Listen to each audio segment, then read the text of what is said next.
कृषि मंत्री माणिकराव कोकाटे ने आज मीडिया से बात करते हुए राज्य में बेमौसम बारिश से किसानों को हुए नुकसान पर प्रतिक्रिया दी। उन्होंने कहा कि राज्य में बेमौसम बारिश के कारण फसलों को भारी नुकसान हुआ है और इस वजह से फसल बीमा पुनर्गठन किया जाएगा। बारिश से लगभग 25 से 30 हजार हेक्टेयर क्षेत्र में फसल को नुकसान पहुंचा है। सरकार नुकसान का पंचनामा करने में जुटी है। प्रभावित किसानों को जल्द मदद दी जाएगी। नाही, ही गोष्ट खरी आहे की अवकाळी पाऊस महाराष्ट्रामध्ये बऱ्याच जिल्ह्यांमध्ये सुरू आहे। हवामानाच्या अंदाजानुसार आजचा दिवस त्यामध्ये आहे एक शेवटचा दिवस कदाचित।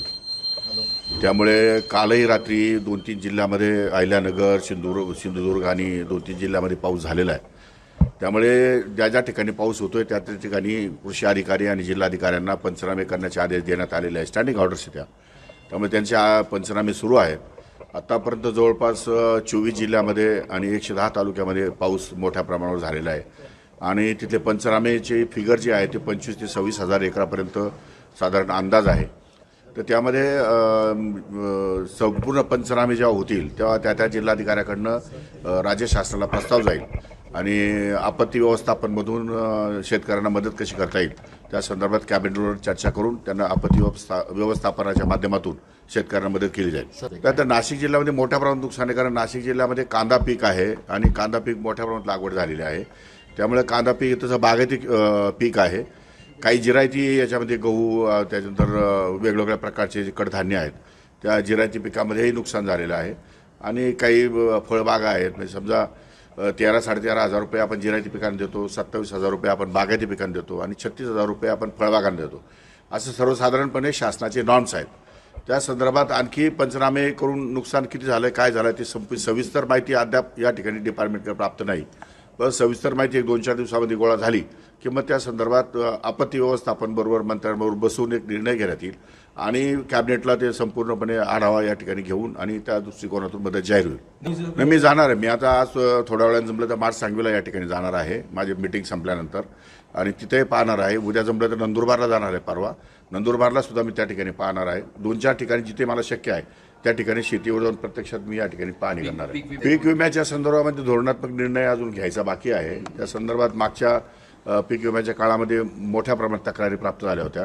त्यामुळे पीक विम्यावरती रिवाईज या ठिकाणी प्लॅन तयार करून त्या संदर्भात चर्चा माननीय मुख्यमंत्री आणि माननीय कॅबिनेट मंत्र्यांच्या बरोबर या ठिकाणी चर्चा करण्यात येईल आणि त्यानंतर पीक विम्याची या ठिकाणी घोषणा होईल। त्या संदर्भातला सविस्तर अहवाल प्राप्त झाल्यानंतर त्यास नुकसान किती झालंय, किती क्षेत्रावर झालंय, किती टक्के नुकसान झालंय याचा संपूर्ण अंदाज घेतला जाईल आणि त्या दृष्टिकोनातून मदत कशी जाहीर करायची त्यावेळेस कॅबिनेटमध्ये निर्णय होईल। संजय राऊत साहेब हे राजकीयदृष्ट्या बोलत असतात, त्यामुळे मीडियाने दखल घेण्याचं काम आहे। बाकीचे फार सिरियसनेस त्याच्यामध्ये नाही आहे आणि त्यामध्ये नसतो पण, त्यामुळे तुम्ही फार एवढं टेन्शन घेऊ नका आणि ठीक आहे बोलतायत ते राजकीय बोलतायत एवढं लक्षात घ्या, कारण शेवटी प्रत्येकजण राजकारणासाठी काही ना काहीतरी उपद्या उकरून काढत असतो। त्यामुळे राजकारणाची जनतेची करमणूक या ठिकाणी होण्यासाठीचे विषय आहेत, पण तशा प्रकारचं काही या ठिकाणी नाही आहे। तो त्यांचा मुद्दा आहे, त्यांना मागण्यासाठी काही शिल्लकच राहिलं नाही। त्याच्यामुळे आता काय मागणार, विरोधी पक्षाच्या लोकांनी सरकारकडे काय मागणी करावी, सरकारमध्ये काही मागण्यासारखंच काही राहिलं नाही। तर त्यामुळे कर्जमाफीचा मुद्दा या ठिकाणी ते लावून धरत आहे जास्त। तर त्या कर्जमाफीचा मुद्दा हा वादग्रस्त मुद्दा आहे, त्यावरती भाष्य करणं योग्य होणार नाही। त्यामुळे तो निर्णय हा राज्य पातळीवरचा निर्णय आहे, तो माननीय मुख्यमंत्री उपमुख्यमंत्रीच्या लेवलचा निर्णय आहे आणि यामध्ये कर्जमाफीच्या संदर्भामध्ये जे रेग्युलर शेतकरी रोज कर्ज भरतात किंवा दरवर्षी कर्ज भरतात त्यांचं म्हणणं असं आहे की आम्ही का कर्ज भरावं, आम्ही पण कर्ज थकवतो, म्हणजे कर्ज थकवण्याची प्रक्रिया ही सातत्याने चालू ठेवावी असं काही लोकांचं मत आहे। त्यामध्ये मतमतांतर खूप आहे, त्यामुळे हा निर्णय हा उच्च पातळीवरचा आहे। त्यावेळेस तो साधक बाधक विचार करून तो निर्णय घेण्यात येईल। पालकमंत्री 6-6 महिने कुठल्या जिल्ह्यामध्ये जात नाही। आतापर्यंत तुम्ही संपूर्ण महाराष्ट्राचा आढावा घेतला तर पालकमंत्री जात नाही। मी कमीत कमी एकदा जाऊन आलो आहे आणि आता मी पुढच्या 2 दिवसांनी पुन्हा जाणार आहे, त्याच्यानंतर पुन्हा 1 तारखेला जाणार आहे आणि मधल्या काळामध्ये 1 महिनाभर अधिवेशन असल्यामुळे मला या ठिकाणी जाऊ शकलो नाही मी, परंतु तिथली संपूर्ण यंत्रणा, तिथल्या संपूर्ण अधिकाऱ्यांना वेळोवेळी सूचना देण्यात आलेल्या आहे की या जिल्ह्यासाठी काय करायचं आहे।